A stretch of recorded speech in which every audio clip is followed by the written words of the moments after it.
En el Corazón de la Palabra.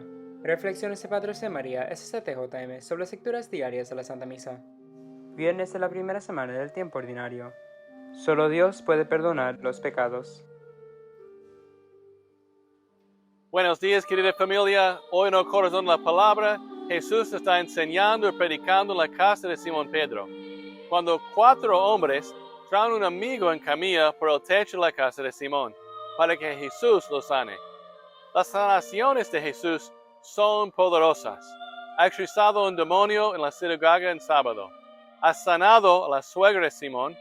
Ha limpiado, sanado y devuelto la vida a un leproso. Pero en el Evangelio de hoy sucede algo que nunca antes había sucedido. Algo que ningún hombre había dicho antes. Y Jesús lo dice, y lo dice en serio, porque tiene la autoridad para hacerlo.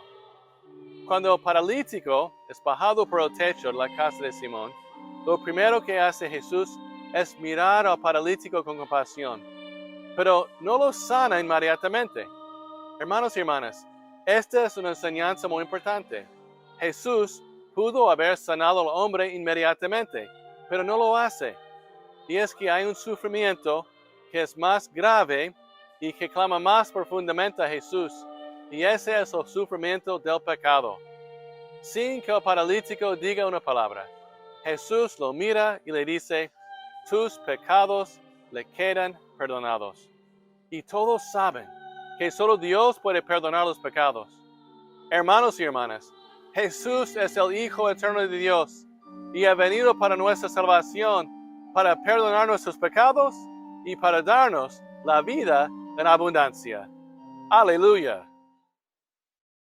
Escuchemos las palabras de Madre Adela. El amor del Padre se ha revelado plenamente en el rostro de Cristo. Ese amor es misericordioso porque acoge y perdona al pecador, porque lo sana, lo restaura y lo devuelve a su altísima dignidad.